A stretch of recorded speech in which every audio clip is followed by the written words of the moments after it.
how you as a student are going to radically increase your submission rate in the least possible time. I've had many outstanding students over the years who did exactly that, and I'm hoping that you'll become one of them. The first question we have to ask is, how are you, as a practicing jiu-jitsu athlete, going to achieve this? What kind of general mindset will you take? What I'm going to advocate is this. There are 4 key factors in your development and the increase of your submission rate in the least possible time. The first one is going to be choice. Which submission holds will you choose? Let's be clear about something. Not all the submission holds in jiu-jitsu are created equal. There are radical differences in the success rate of the various submission holds. You go from very high percentage submission holds to very low percentage submission holds. And that's a simple brute truth that the number of submission holds which reliably submit opponents at the highest levels of jiu-jitsu are relatively small. Bear in mind that I only teach around 6 major family submissions, around 6 major submission holds in the entire sport of jiu-jitsu. I do, of course, teach others, but 90% of what I teach in daily training is based around 6 major forms of submission hold. Of course, there's a not very large number of variations within those 6, but it's really a relatively small number that I teach. You can learn an enormous number of submission holds, or you could focus on a relatively small number and become extremely adept at that small number. I will always advocate being an expert in a small number over being mediocre at a large number. Choosing the right submission holds is a big part of how successful you're going to be with submissions. Choose the most high percentage ones. When you focus on the most high percentage, you're increasing the chance that you will be able to submit a wide array of opponents at all skill levels, all body types, etc., etc. So your first big thing is choice. Make sure you go with high percentage submissions. And of course, soon we'll be revealing exactly which are the most high percentage submission holds in the sport.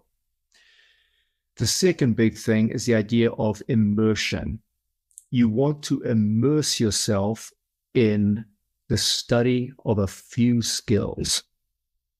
Just as with the learning of language, if you just sit around and read a foreign language book for a few minutes a day, it's going to take you years and years before you become adept in that foreign language.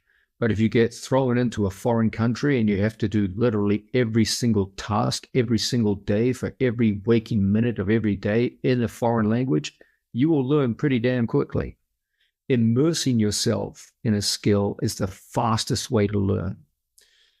It's important, therefore, that once you've made your choice, you must immerse yourself in that skill. You must, as it were, take on an apprenticeship with that skill where you study it night and day to the best of your ability. You look at great athletes who use it particularly well. You look at the history of the move. You look at how it relates to your body type, your personality, and you immerse yourself in that skill the same way you would with, say, language learning, for example, or any other skill. The deeper you go into it, the faster you learn. So first, you got to make the right choice. Second, you got to immerse yourself in that skill. Third, related to immersion, is the idea of focus. There are a million skills in jiu-jitsu. And just as all the submission holds are ranked in terms of order of importance, so too are the skills themselves. Not all of the skills of jiu-jitsu are as important as others. By focusing on a relatively small set of moves at the expense of less important moves, your progress rates go up through the roof. Jiu-jitsu is full of distractions, much like life itself. And if you get wound up in all the distractions, your progress starts to diminish very, very rapidly. Stay focused on the most important skills. even if it means excluding a whole bunch of much less important skills. Learning to exclude the unimportant in favor of the important is a massive part of your ability to sustain useful progress over time that'll make you more effective on the mat. So again, it comes down to make the right choices with your submissions. Don't go for low percentage moves that only work once or twice a year. Focus on the ones that work every single day in training, which work against every kind of opponent, the most high percentage ones. Get used to the idea of immersing yourself in the skills. Learn every aspect about them, how to combine them with others, every possible aspect of the skill. Focus on them.